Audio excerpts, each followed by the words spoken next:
Hello, everyone, and welcome to the FEMIN-ICT Role Models Collection interview series. Thank you for joining us today. FEMIN-ICT is a project that seeks to increase women's visibility and empowerment in the ICT and the digital economy, driving in this way economic growth and wider social progress. My name is Magda Bakali. I'm a project manager at Stimuli for Social Change. And today I'm going to introduce you to the woman whose story and career we're celebrating today with this interview. Hello, Magy. Hello, Magda. Nice to meet you. Nice to meet you. Could you please briefly introduce yourself and your journey in the ICT sector? What motivated you to pursue a career in this field? So, hello, everyone, and many thanks for the kind invitation, Magda. I'm really happy being here with you. My name is Magy. I'm the co-founder and the lead product and UI UX designer at Simple Labs, an award-winning mobile app agency. I co-founded the company back in 2013 during my postgraduate studies as at the computer science department. Combining my love for UI UX design and my passion for mobile technologies, today I oversee all the creative output of the company and build tech products for both clients and in-house projects. As for my background, I have a bachelor in computer science and a master in mobile computing. I regularly participate as a speaker in competitions, lectures, and events related to entrepreneurship and women in tech. I'm also one of the co-organizers at the GDG Athens, the Google Developers Group Athens, and WTM Greece, which stands for the Women Tech Makers. Regarding your question, how I ended up on the field, my father actually was working as a radio operator in the ships back in the 90s, and many times I was traveling with him, and I had the chance to interact with computers and telecommunication as a kid. My family actually supported my initiative to start my career on the field. So this is how I actually ended up as an engineer and a product designer. That's a very interesting story. Thank you for sharing. So as a woman in a male-dominated field, what challenges did you face and how did you overcome them? So actually the numbers of women in tech in Greece are really close to the average women in tech in Europe in general. Almost actually 80% of the women study computer science, and this number might be higher as it represents only women with university degrees, and not only those who actually work with Coursera certifications. Almost 24% of those working at the tech field are women, including developers, designers, data analysts, and more. So personally, I never faced actually a barrage of my career because of my gender. I actually say that growing as a student and as a professional were both my teachers and colleagues were very supportive and welcoming the idea of women in tech. Of course, there might be a couple of times during especially meetings and public presentations where both women and men could make a tech question trying to imply that I couldn't be able to answer. In order actually to handle such an uncomfortable situation, the best thing that you can do is to answer with confidence and be polite. Even if you don't know the answer, you might say something like, thanks for pointing it out, but as far as it's not my expertise, I will ask my colleagues, make a small research on that, and come back to you as soon as possible. It still shows that you are a professional willing to learn more on your field. And confidence gives a reassurance to the other person that you are trustworthy and can actually do business with you and work on a project. I'm definitely sure that I faced more difficulties because of my young age. When I started working for the company, at the beginning of my career, I was finding it very complicated to convince, for example, a C-level manager that I was working with a team with young people, young developers, and we can build trustworthy and stable products in order to collaborate together. That's a very nice way to move to the next question. Actually, you brought up age and gender, and very good tips. Thank you. So, what would you suggest to young girls who want to work in the ICT? So many things, but tech field actually is in general a very demanding field. It involves constantly, almost every few months, are updates on frameworks, libraries, APIs, new programming languages, new tools, and more. So it requires a lot of dedication and standing if you want to be on the top as a top-notch professional. The truth is that once you understand the basics and you are familiar with a couple of programming languages, it's easier to learn new skills. But as technology evolves, you have to evolve and you have to follow the trends on the market.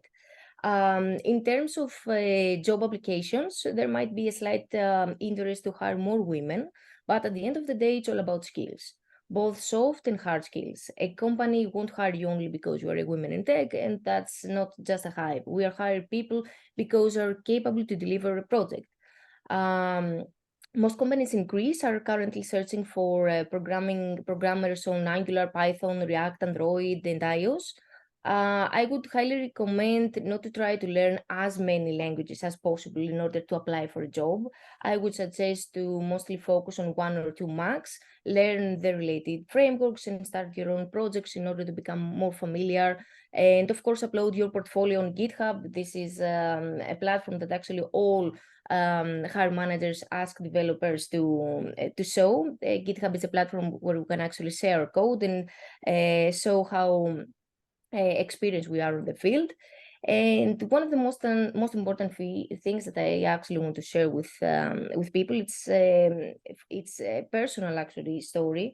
Don't be afraid to change on your career. I have 2 degrees in computer science, but I work as a product and UI UX designer. My portfolio is only focusing on designs and products, not coding. Although I studied to become a developer.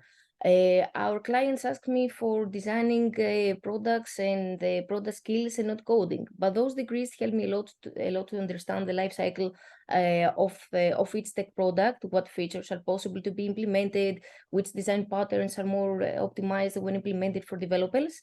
I know a lot of developers that don't write code and are leaders on digital transformation teams, project managers, data analysts, and more.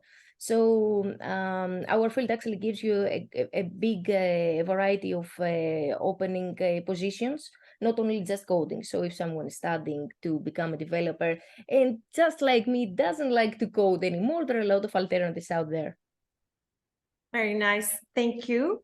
I'm going to move to the next question. What initiatives or programs do you think are essential for promoting gender equality and empowering women in the ICT? Although there are a lot of initiatives that support women in tech, those numbers are steadily. But we see an increased interest in girls. I mean, students in high school, for example, which might lead to increase on numbers on the years to follow, which makes sense because technology is part of our everyday life.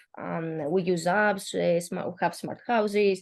They're becoming mainstream, so we make almost everything online. So technology is not only for men and boys, as women are really familiar with the field. But if I had to choose, I would definitely suggest to follow initiatives from big companies such as Google. For example, the Women Tech Makers, from which I am an ambassador, because they give a lot of certifications for free for women in tech, a lot of Coursera certifications, and a lot of stuff that actually people can take advantage of and learn new skills. But of course, especially in Greece, there are a lot of initiatives. I mean, we lead Girls Who Code, Girls in Code, Code Hub, a lot of tech talent. I mean, there are a lot of initiatives that actually, if you search about initiatives about women in tech, I'm definitely sure that you're going to find thousands of initiatives. That sounds very good. Very nice. So I'm going to ask about your work-life balance. How do you balance your busy schedule with your personal life? Do you have any tips or strategies to share? Definitely, I'm not the right person to answer this question. For the past 10 years, since I was 20, I used to be a workaholic and work even during my free time at home. I was a night owl, never slept before 3, 4 a.m. Oh, wow. I'm also married with my co-founder of the company, so it's quite frustrating not to think or to talk about the work when you're home. The last year that actually have a new role as a mom, I do find it quite difficult to keep the right balance between work and family. But this change actually helped me to be more focused and productive because I have less time to finish my task. This might be a little bit of stressful, especially for me. ICT is a demanding sector that requires a lot of time in order to evolve as a professional.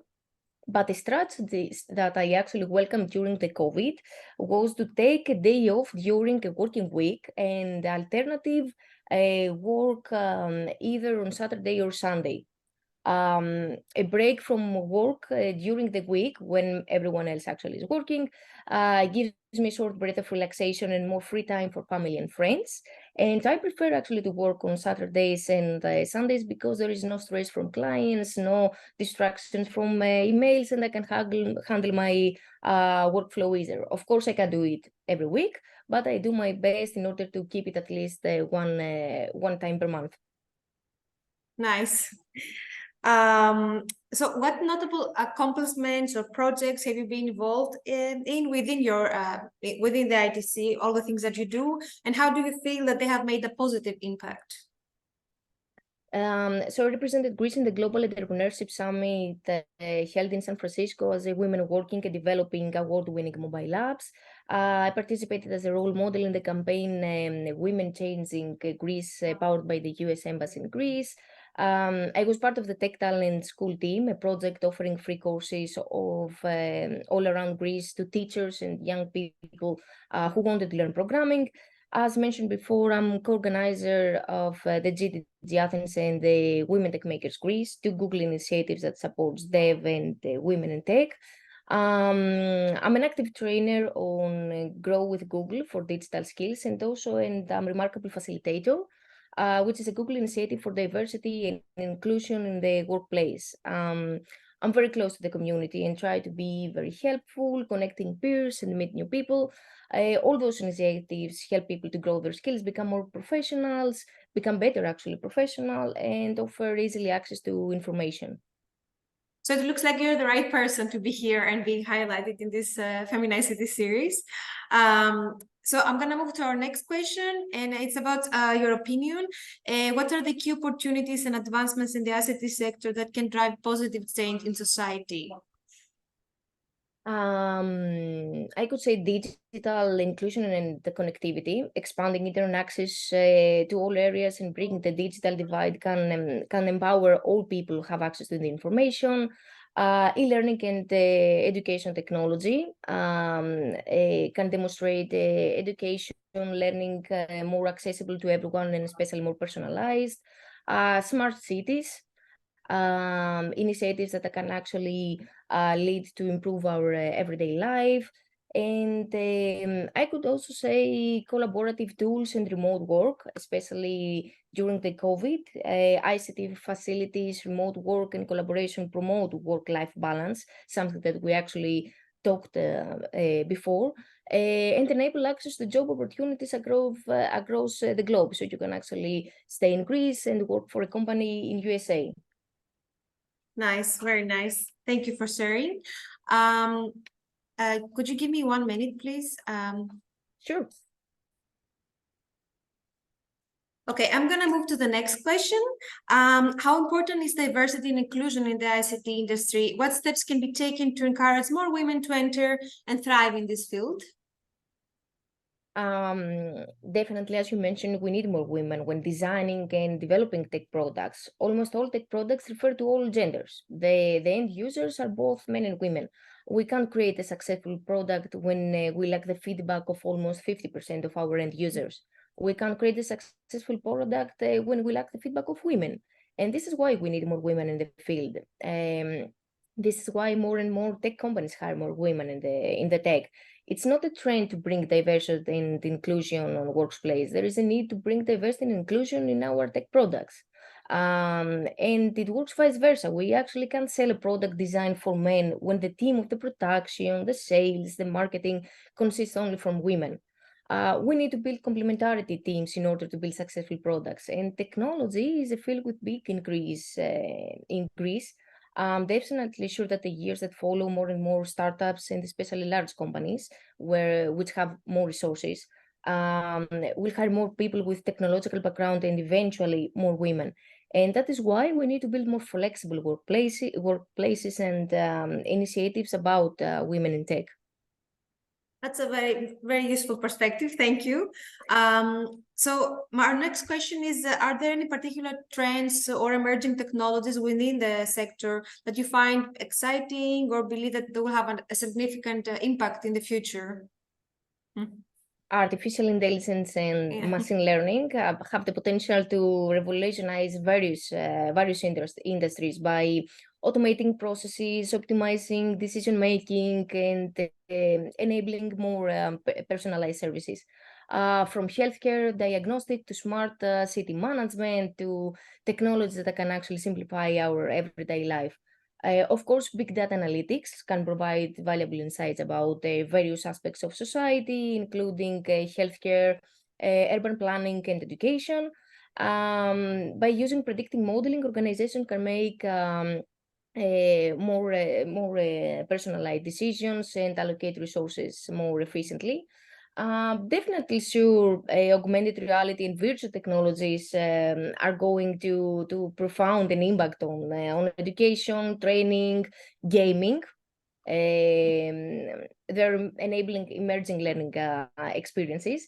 ICT advantages have facilitated the rise of remote work, as we mentioned before, providing more flexible employment opportunities and work-life balance for individuals. I'm definitely sure that those technologies and in combine with the fact that we can actually work remotely can give us the opportunity to build more successful products. Very nice. So I'm going to go back to a more personal question. We would like to ask if you have any role models or sources that inspired you for your career, either from Greece or from outside of Greece, and how have they influenced your career, if so? Cheesy question, actually.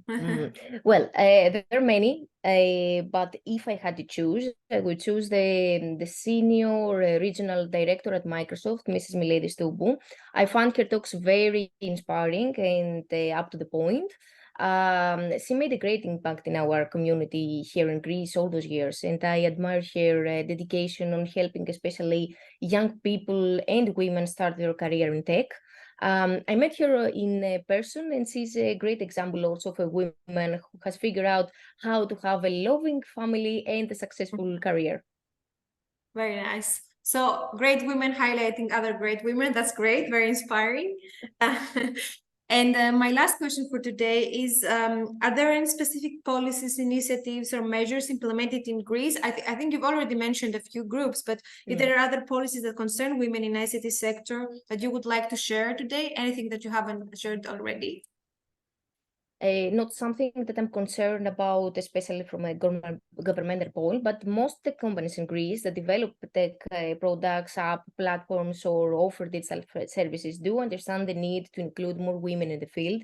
And for the next years, I'm definitely sure we're going to build more strategies in order to create a flexible environment and in order to attract more women in the field.